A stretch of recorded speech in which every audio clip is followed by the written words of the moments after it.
নমস্কার বন্ধুরা, Pampa kitchen with village ফুডে আবারও একটি নতুন রেসিপিতে সবাইকে স্বাগত জানাই।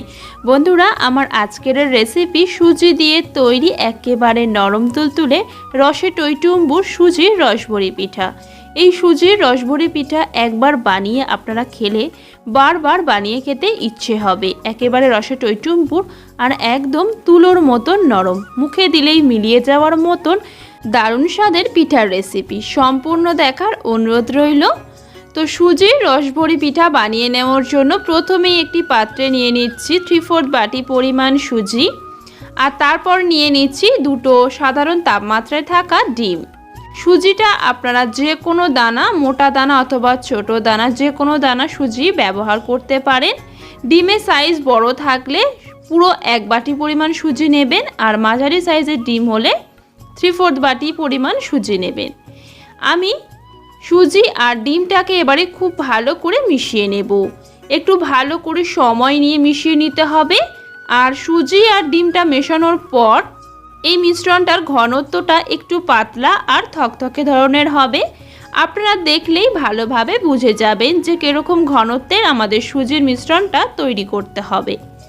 আর বন্ধুরা, আপনাদের কাছে আমার একটা অনুরোধ রইল, যদি আমার আজকের রেসিপি ভালো লেগে থাকে অনেক অনেক শেয়ার করে দেওয়ার অনুরোধ রইল। সুজি আর ডিমটা খুব ভালো করে মিশিয়ে নেওয়া হয়ে গিয়েছে। এই পর্যায়ে আমি এর মধ্যে দিয়ে দিচ্ছি পরিমাণ মতন লবণ, আর দিয়ে দেব দুটো ছোট এলাচ ভালো করে থেতো করে নিয়েছিলাম, সেটা এখানে দিয়ে দিলাম।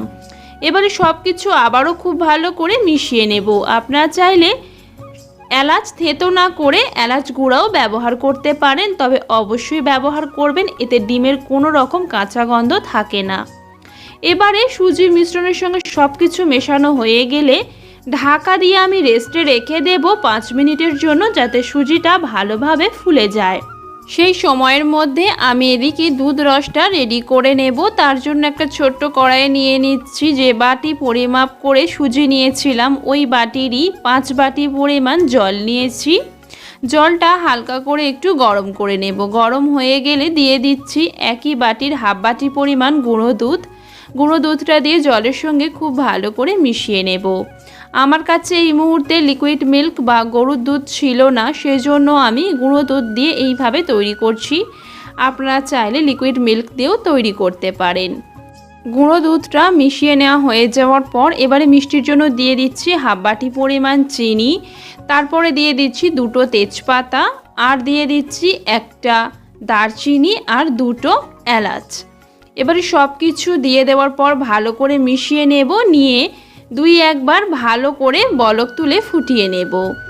এই শুকনো উপকরণ মানে তেজপাতা আর গোটা গরম মশলা ব্যবহার করলে খুব সুন্দর একটা ফ্লেভার আসে।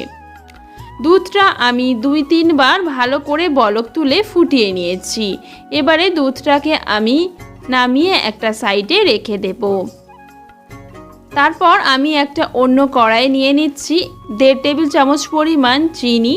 এবারে চিনিটাকে আমি হালকা করে একটু ক্যারামেল তৈরি করে নেব। তো হালকা যখন একটা লালচে রং চলে আসবে সেই পর্যায়ে ভালো করে নেড়ে চেড়ে রংটা আমি একটু গাঢ় করে নিচ্ছি। ক্যারামেল তৈরির ক্ষেত্রে সব সময় কিন্তু লো হিটে তৈরি করবেন, না হলে একটা পোড়া পোড়া গন্ধ চলে আসে। ক্যারামেলের যখন সুন্দর একটা কালার চলে এসেছে সেই মুহূর্তে আমি আগে থেকে ফুটিয়ে রাখা দুধের থেকে কিছুটা পরিমাণ দুধ এর মধ্যে দিয়ে দিচ্ছি। আর এই কাজটা খুবই সাবধানতার সঙ্গে করবেন, না হলে কিন্তু হাত পুড়ে যাওয়ার সম্ভাবনা থাকে। আপনারা চাইলে দুধ রসের কালারটা লালচে রঙের করার জন্য এইভাবে ক্যারামেল না তৈরি করে গুড় দিয়েও দুধ রসটা তৈরি করতে পারেন। ক্যারামেলের সঙ্গে ভালো করে মিশিয়ে নেওয়া হয়ে যাওয়ার পর এবারে আমি সমস্ত দুধটাই দিয়ে দিয়েছি। তারপর আমি দুধটার সঙ্গে খুব ভালো করে মিশিয়ে নিয়ে আর 1 থেকে 1.5 মিনিট ফুটিয়ে নেব। খুব বেশি গাঢ় করার কোনো প্রয়োজন নেই। দুধটা আমাদের মিডিয়াম ঘনত্বেই রাখতে হবে। এই দুধ রসটা যদি অনেক বেশি ফুটিয়ে গাঢ় করে ফেলা হয় তাহলে কিন্তু পিঠার মধ্যে ভালোভাবে ঢুকবে না, আর পিঠাগুলি একেবারে রসে টইটুম্বুর হবে না। তাই মিডিয়াম ঘনত্বেই রাখতে হবে। দুধ রসটা কিছুক্ষণ ফুটিয়ে নেওয়া হয়ে গিয়েছে। গ্যাসের ফ্লেম অফ করে দিয়ে আমি গরম অবস্থাতেই ঢাকনা দিয়ে রেখে দেব এইভাবেই। আর এদিকে আমি সুজির যে মিশ্রণটা রেস্টে রেখে দিয়েছিলাম, তো সুজির মিশ্রণের সুজিটা খুব ভালোভাবে ফুলে গেছে। একটা চামচ দিয়ে আমি আপনাদের দেখিয়ে দিচ্ছি যে সুজিটা ফুলে যাওয়ার পর কেমন ঘনত্বের হয়ে গেছে এই সুজির মিশ্রণটা। এবার এই মিশ্রণটিকে আমি অপর একটি পাত্রে ট্রান্সফার করে নিয়েছি। আর এরকম একটা চামচ দিয়ে প্রত্যেকটা পিঠা আমি তৈরি করে নেব। আর এদিকে আমি ফ্রাইং প্যানে অল্প কিছুটা তেল নিয়ে নিয়েছিলাম, আর তেলটা একদম হালকা গরম হয়েছে। এই পর্যায়ে 1 চামচ করে আমি মিশ্রণ এইভাবে দিয়ে দেব। তেলটা একদম লো হিটে হালকা করে গরম করে নেবেন, তাহলে পিঠাগুলি ভালোভাবে দিয়ে তারপর উল্টে পাল্টে ভেজে নিতে পারবেন। পিঠাগুলি যখন দিয়ে দেওয়া হয়ে যাবে দেখবেন খুব সুন্দরভাবে ফুলে উঠেছে। সেই পর্যায়ে গ্যাসের ফ্লেমটিকে একটু বাড়িয়ে দিয়ে উল্টে পাল্টে হালকা একটা লালচে রং করে ভেজে নেব। তো প্রথম পর্যায়ের পিঠাগুলি আমার ভেজে নেওয়া হয়ে গেছে, এর থেকে বেশি আর লালচে রং করে ভাজবো না। এই পর্যায়ে তেল ঝরিয়ে আমি উঠিয়ে নিচ্ছি। আর তেল ঝরিয়ে তুলে নেওয়ার পর সাথে সাথেই আমি যে দুধ রসটা তৈরি করে রেখেছিলাম তার মধ্যে দিয়ে দেব। আর একটা চামচ দিয়ে ভালো করে নেড়ে চেড়ে মিশিয়ে নেব। পিঠাগুলি তেল ঝরিয়ে যখন দুধ রসের মধ্যে দেবেন তখন লক্ষ্য রাখবেন দুধ রসটা যেন ভালোভাবে গরম থাকে। যদি ঠান্ডা হয়ে যায় তাহলে হালকা করে একটু গরম করে নিতে হবে। তো দেখুন বন্ধুরা, আমি একইভাবে দ্বিতীয় পর্যায়ের পিঠাগুলিকেও তৈরি করে নিয়েছি।